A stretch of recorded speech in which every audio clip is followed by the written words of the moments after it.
Daniel Arenas, diseñador gráfico y también diría yo, divulgador de la ciencia. ¿Cómo estás?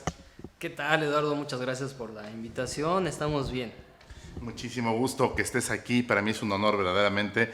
¿Desde cuándo quería conversar contigo, platicar y que nos cuentes acerca de tu trabajo en el diseño gráfico enfocado a la divulgación de la ciencia, que como me decías hace un momento ya lleva pues varios años?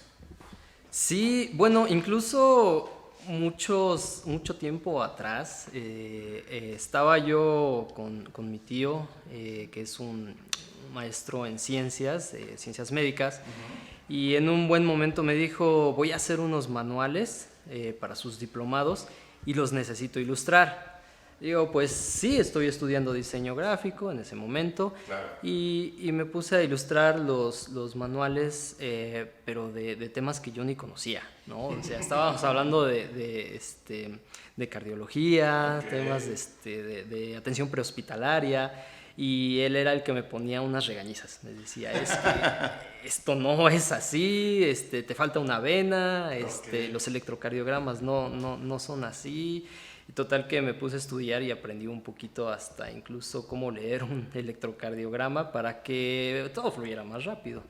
Oye, la ilustración, por ejemplo, en este caso, en este ejemplo de cuando colaborabas con el tío médico, tenía por objetivo complementar la información académica que venía en el libro o en el manual para que fuera tal vez más gráfico, más visual, más tangible para un estudiante. Pero también has hecho ilustración donde no forzosamente te tienes que apegar a una verdad física. Sí, exactamente. Todo esto comenzó precisamente en el 2012, cuando salimos del departamento donde estábamos, veníamos haciendo difusión científica, difusión cultural, y cambiamos a esta otra área que es la de la divulgación científica, ¿no?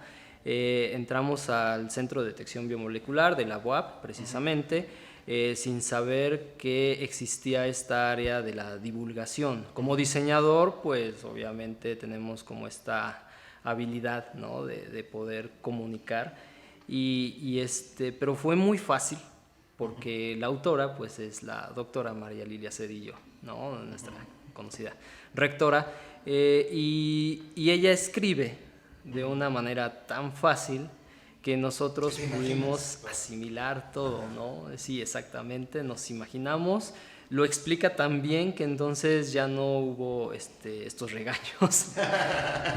Además de que pues esto ya no es infografía, lo anterior era generar infografía y sí tenía que llevar cierta veracidad, ¿no? Y en este caso no, en este caso la divulgación científica sí es, no quiero decirlo más light, es como este enganche o este gancho que tenemos para atraer a la gente a que se acerque a la ciencia. Un divulgador muy famoso en la universidad, mi tocayo, el doctor Mosencagua, nos dice, cada vez que yo logro hacer que una persona, a través de la divulgación científica, se decida por estudiar un área de la ciencia, para mí es un gran éxito. Claro, por supuesto. Es que, a ver, imaginemos a un estudiante, no sé, de secundaria, de preparatoria.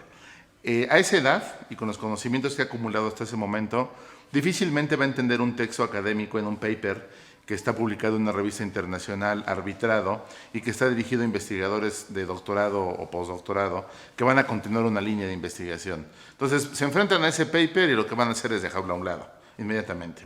Muy rara vez van a darle lectura, lo van a reflexionar, lo van a discutir. Pero si se encuentran un artículo de divulgación, y sobre todo si está ilustrado, entonces les van a hacer esa curiosidad porque está en un lenguaje que ellos entienden y pueden decir, oye, yo quiero profundizar en esto. Pero también a los que ya se dedican de manera profesional a la investigación científica les resulta atractivo. Yo he visto que estos libros que has ilustrado, que ya es toda una colección, dicho sea de paso, una colección maravillosa, tanto por los textos como por las ilustraciones. En esta colección tú has experimentado diversos temas y los has logrado comunicar a través del dibujo, digamos con la técnica digital. Ahorita nos platicarás qué técnica utilizas.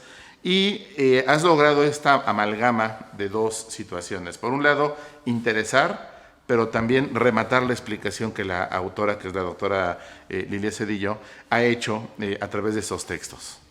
Sí, y es que es ahí el punto más importante o más interesante, el hecho de que sí tengamos nada más que traducir ciertas líneas que la doctora nos explica con metáforas. Aquí sí está correcto decir la palabra metáfora, claro, porque ella hace comparaciones de la vida cotidiana, ¿no? con la ciencia, ¿no? Entonces de repente nos puede estar hablando del Romeo y Julieta de la microbiología y entonces pues a nosotros no nos queda más que reinterpretar con la técnica esas mismas palabras. Es decir, dentro de todo el texto siempre hay un detonante, ¿no? que a nosotros nos ayuda a terminar de desarrollar como el mensaje visual. Y este detonante generalmente lo da ella así como muy fácil. Y esos son precisamente los ganchos que también nos sirven para llevar a la gente a esa lectura, ¿no? Pero ya entrado en la lectura, entonces sí empieza a soltar ciertos tecnicismos, sí, que son importantes, porque suelta uno que otro tema o palabra incluso, que esa misma palabra, si a mí me llama la atención o la desconozco y soy de estos que siempre están buscando, este tipo de gente que siempre está con la curiosidad de saber qué significa eso para tratar de entender la otra metáfora, porque están las muy comunes, pero están las otras que son más científicas. Y esta otra metáfora la busco en el diccionario. Digo, bueno, sí, esta otra palabra que la utilizo en una metáfora, la busco en el diccionario. Y entonces digo, ya entendí, a esto se refiere. Entonces son las dos partes muy, muy interesantes de la divulgación científica, que después las construimos en un guión y hemos hecho una serie de cápsulas animadas y hasta un cortometraje, pero si quieres lo vamos desenvolviendo. Sí, claro, justamente te quería preguntar de eso. ¿Cómo pasamos del dibujo, o sea, de una imagen estática, de una imagen fija, ya a una imagen en movimiento que va a contar una historia en conjunto con otras imágenes que están en movimiento? Es decir, alguna vez un amigo fotógrafo, no sé si estoy en lo correcto, tú me corregirás, decía, la fotografía te debe de revelar movimiento de alguna manera y el video de alguna manera te debe de reflejar estaticidad o momentos que puedas cortar en tu mente y conservarlos, ¿no? ¿Qué es lo que se evalúa como fotografía en un rodaje, ¿no? Lo que hace el cinematógrafo. Entonces, en este sentido, ¿cómo has dado el paso del dibujo y la ilustración al cortometraje que ya comunica de otra manera y que no forzosamente es materia de un diseñador gráfico, o sí? No, porque el programa que tenemos de diseño gráfico es una o dos materias, una materia de animación, nada más, y una que otra de producciones audiovisuales. Sin embargo, pues yo me enfoqué, la maestría que estudié sí viene enfocada a los medios audiovisuales, entonces sabemos un poco de producción audiovisual. Y de animación, pues esto ya es una cuestión muy, muy personal. Pero para enlazar precisamente el tema de la animación con la técnica que quedó un poco suelto, la técnica que yo elegí fue ilustración digital, ¿no? Y es modelado en 3 dimensiones. Wow. Hago un modelado 3D, hago todo lo que es... ¿Con qué material modelas? No, lo hago en un programa.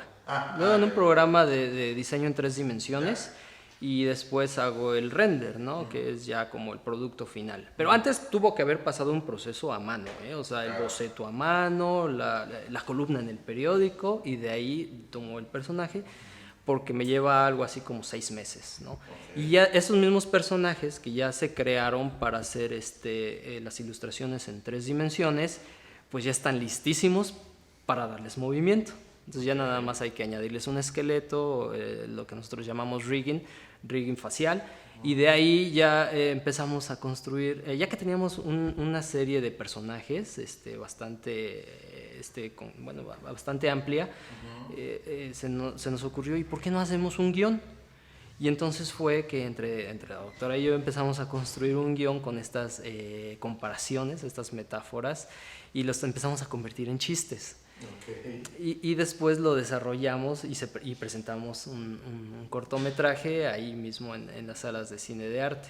Después hicimos una serie animada que más bien es como una serie de cápsulas que se reproducen en TV WAP, ¿no? De repente entre comercial y comercial entra una de nuestras cápsulas. Okay. Y también vienen sacadas de los libros o de lo que escribe la doctora. De hecho, pues quedó pendiente por ahí una cápsula que estábamos creando sobre el COVID. No sé si todavía, a lo mejor ya es extemporáneo, pero nosotros la queremos terminar. O sea, ¿de qué la vamos a terminar? Porque aparte queda en la historia, en la memoria de la humanidad. O sea, fue un fenómeno que nos marcó a muchas escalas, ¿no? Daniel, ¿qué sigue en tu carrera como diseñador? ¿Qué proyectos tienes en mente? Porque creo que has trascendido el diseño a varios niveles. Y a la edad que tienes, eres un diseñador, yo diría un artista muy joven, aparte interesado en la vida académica, aparte totalmente inmerso en la academia de esta entidad y por ende de este país. Debe haber otros proyectos que tengas por ahí en mente. Sí, seguramente todos tendrán que terminar, ¿no? en un proyecto audiovisual. Y estamos precisamente entre crear exposiciones, que de hecho acabamos de crear una exposición para el Complejo Cultural de carteles. En este caso son carteles para el Complejo Cultural Universitario. Vendrá otra más. Ya estamos en los últimos procesos de otra que va a ser en Ciudad Universitaria, y vienen otras. Además, los proyectos de animación no paran. Vamos a continuar haciendo cápsulas animadas y probablemente por ahí entremos más al área de cine, pero ya como academia ya más especializado, ¿no? Maravilloso. También quiero decirlo, antes de concluir esta conversación, tú diseñaste el logo, no sé si sea correcto decirlo así, de la Feria Nacional del Libro de este año, que es el lobito construido con puros libros. Rapidísimo, cuéntanos cómo fue la construcción. A mí me encantó ese logo. De hecho, por ahí tengo uno que me fusilé ahí en la oficina, pero me fascinó ese diseño. ¿Cómo fue la construcción? Está hecho con puros libros, es una cara de un lobo. Sí, todo parte, como decíamos, acerca de, cuando platicábamos acerca de la diferencia entre el arte y el diseño, parte de la concepción de la persona que nos solicita el proyecto, en este caso el director de publicaciones, el maestro Antonio Lucio, que nos dijo: me gustó el diseño que se hizo para la Fenalia anterior, que la hizo otro buen compañero, Eduardo Picasso. Uh-huh. Y él nos empieza a dar sus ideas de qué es lo que le gustaría ver para la siguiente, y me dijo: me gustó lo geométrico, me gustó la combinación de colores, pero me gustaría que este año fuera un poquito más cercano a la identidad universitaria WAP, ¿no? Entonces, en base a esos elementos empezamos a construir una imagen que fue precisamente siguiendo todos esos lineamientos, geométrica, añadiendo un elemento muy importante para nosotros, ¿no? Que es nuestra mascota. Y me fui dando cuenta de que si utilizamos todos estos elementos que ya nos fue desglosando, pude construir algo que la intención era empezar a jugar con ciertos elementos del cubismo y del constructivismo, porque no nos podemos apartar del arte. De manera maravillosa, ¿eh? Y decíamos, ¿no? O sea, el arte no puede vivirse en el diseño, el diseño no pudo haber vivido sin el arte. Entonces nos basamos en ciertos movimientos para después construir, y basado también en la idea de, en este caso, no está bien decirlo el cliente, porque obviamente no claro. Pero sí la persona que lo solicita. De alguna manera eres un arquitecto, un constructor, cuyos ladrillos son las ideas, y eso me parece maravilloso. Daniel, muchísimas gracias por haber estado conmigo. De verdad ha sido una plática muy bonita, muy enriquecedora y que me deja muchos aprendizajes. Gracias. No, gracias por la invitación y pues un saludo para todos. Gracias.